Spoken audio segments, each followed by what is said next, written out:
मांस मछली बेचेंगे तो उन पर कानूनी कार्रवाई की जाएगी, 5,000 रुपया फाइन किया जाएगा, उनका सामान जब्त किया जाएगा। तो सरकारी काम में या संक्रमण फैलाने के लिए उनको जेल भी भेजा जाएगा। यह जो कदम है सरकार का, खासकर बिहार के यशस्वी उप मुख्यमंत्री श्री विजय कुमार सिन्हा जी का, बड़ा ही सराहनीय है। इसको सारे लोग जाति धर्म से ऊपर उठ करके शाबाशी दें। इस होली के बाद, होली में कितना लोग, बहुत कम लोग खाते हैं, ज़्यादा तो पर डे खाते हैं रमज़ान वाले, उनको मिलना चाहिए। इसको आप धार्मिक भावना से मत देखिए और विपक्ष क्या कहता है इससे भी मत देखिए। सबसे बड़ा चीज़ है कि स्वच्छता से देखिए। चंद दिनों के बाद से होली का महापर्व है। यूँ कहे कि हिंदुओं को एक तरीके से देखें तो हिंदुओं के लिए सबसे बड़ा पर्व माना जाता है।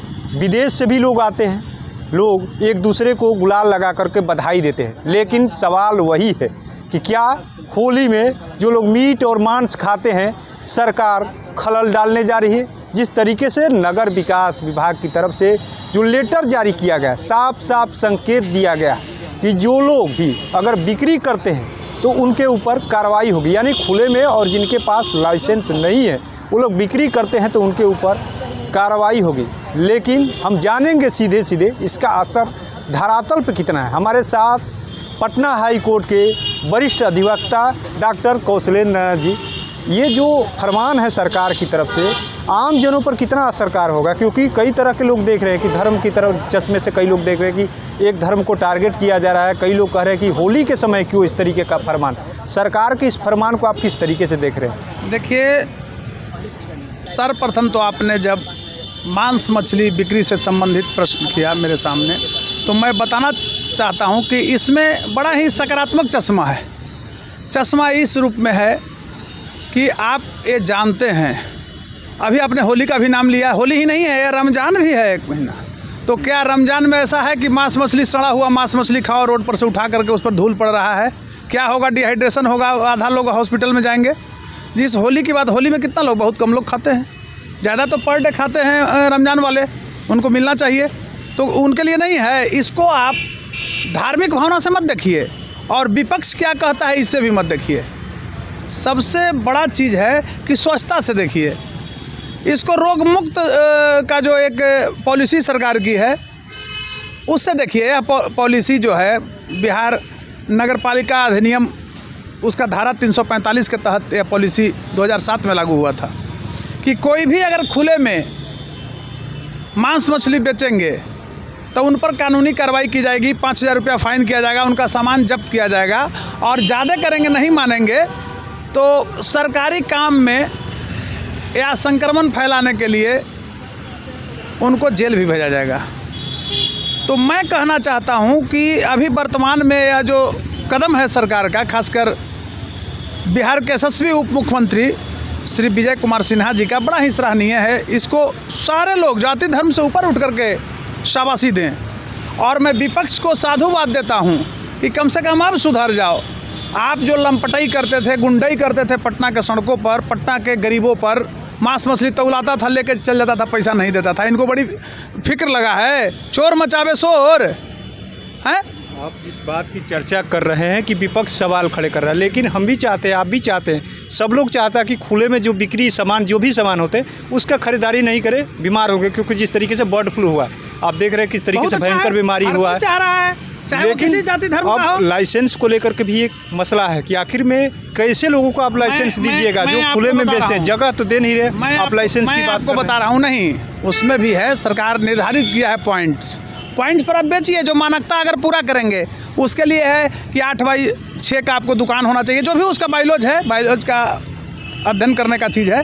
तो जो सरकार की पॉलिसी है नगर पालिका एक्ट में, तो उसके तहत जो फुलफिल करेंगे दिया जाए। कोई 10-20 हज़ार इसके लिए कोई लाइसेंस बनाने में खर्च भी नहीं है, शायद 500 रुपये या क्या उसका खर्च है। तो इतना भी नहीं करेंगे तो यह निश्चित और ख़ासकर प्रमाणित करता है कि आप विद्वेष फैलाना चाह रहे हैं, बिहार में रोग फैलाना चाह रहे हैं, बिहार में महामारी फैलाना चाह रहे हैं। और ऐसी जो जिनकी मंशा है उनके ऊपर अगर सरकार सकारात्मक पहल करती है, सकारात्मक रूप से दंडित करने के लिए भी अगर कार्रवाई करती है, तो सरकार को साधुवाद देना चाहिए, पक्ष और विपक्ष सारे लोगों को मिल करके। आप विपक्ष और पक्ष की बात कर रहे हैं, लेकिन कई नेता खुल कर के बोल रहे हैं। मछली को लेकर के भी लगातार उस समाज से आने वाले निषाद समाज को भी लोग लगातार आवाज़ उठा रहे हैं कि देखिए एक जाति के लोगों को टारगेट कर रहा है कि मछली जो लोग बेचते हैं उनको भी अब कहा जा रहा है कि वो नहीं बेचेंगे।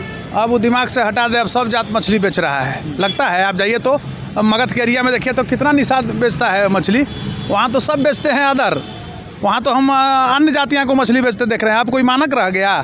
थोड़ा उत्तरी बिहार में भले वो लोग बेचता है, तो वो कहाँ बेचने के लिए रोक है?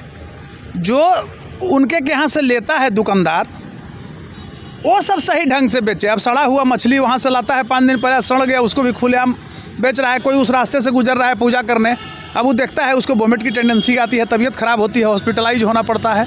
तो सरकार का यह जो नज़रिया है, सकारात्मक नज़रिया पर किसी का ध्यान नहीं जा रहा है। आप ये बताइए, अभी विपक्ष आप कर रहे हैं, विपक्ष किसको कहते हैं बिहार में? हमको बताइए, आप ही से पूछ रहे हैं, बताइए। आरजेडी को? आरजेडी के पास कितना सीट है?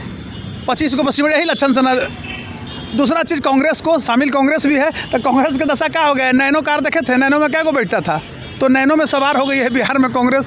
तक विपक्ष है कहाँ यहाँ? नहीं, वो तो कह रहे हैं, विपक्ष वाले ये भी कह रहे हैं कि 2 मंत्रियों की लड़ाई है, एक बड़े वाले मंत्री एक छोटे वाले। सब तो ये लड़ाई में जो है पहले सीओ के ऊपर कार्रवाई किए, वहाँ से जब देखे कि सीओ नहीं मान रहे तब इधर आ गए कि नया फरमान लेके। ये उनको कहना काम है, सीओ के ऊपर नहीं माने। आप पूछिए तो किसी जाति धर्म के लोगों से कि सीओ का जो आतंक था बिहार में, भ्रष्टाचारी लोग फैलाए हुए थे, अभी कितना डरा हुआ है, कितना अंदर जा रहा है। गरीब गुरबा, किसान, दलित, वंचित, अल्पसंख्यक सारा का काम हो रहा है। तो विजय सिन्हा ने तो नाम कमाया सीओ पर जो कड़ाई कर करके। ये सीओ किसी को समझ रहा है? जाके देखिए खाता प्लॉट सही है, भाई का नाम में दूसरा चढ़वा दिया है, मांग रहा है ब्लॉक में पैसा की परिमार्जन कराइए, उसमें पैसा रोके हुए है फाइल। तो कहीं से न्याय संगत नहीं है विपक्ष का मुद्दा।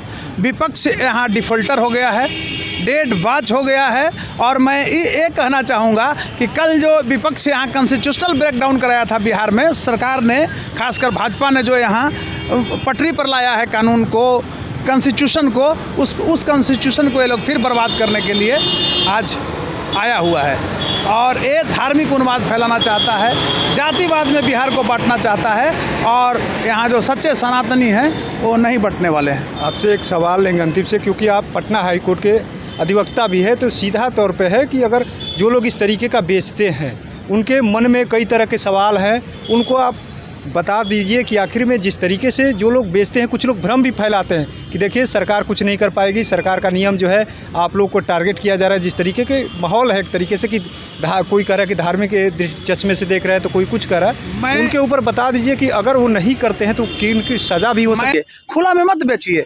आप जा रहे हैं, एक पत्रकार हैं, रास्ते में जाते हैं, खुला देखते हैं तो कितना अंदर से मन विचलित होता है किसी का चमड़ा को देखने के बाद।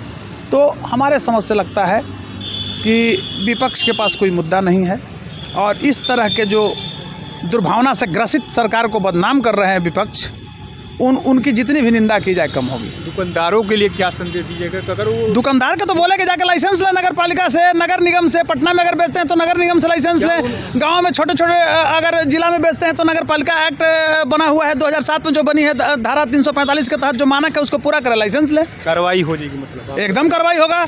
अब आपको रंगदारी नहीं चलेगा, दादागिरी नहीं चलेगा, अब आपको कार्य करना ही करना पड़ेगा।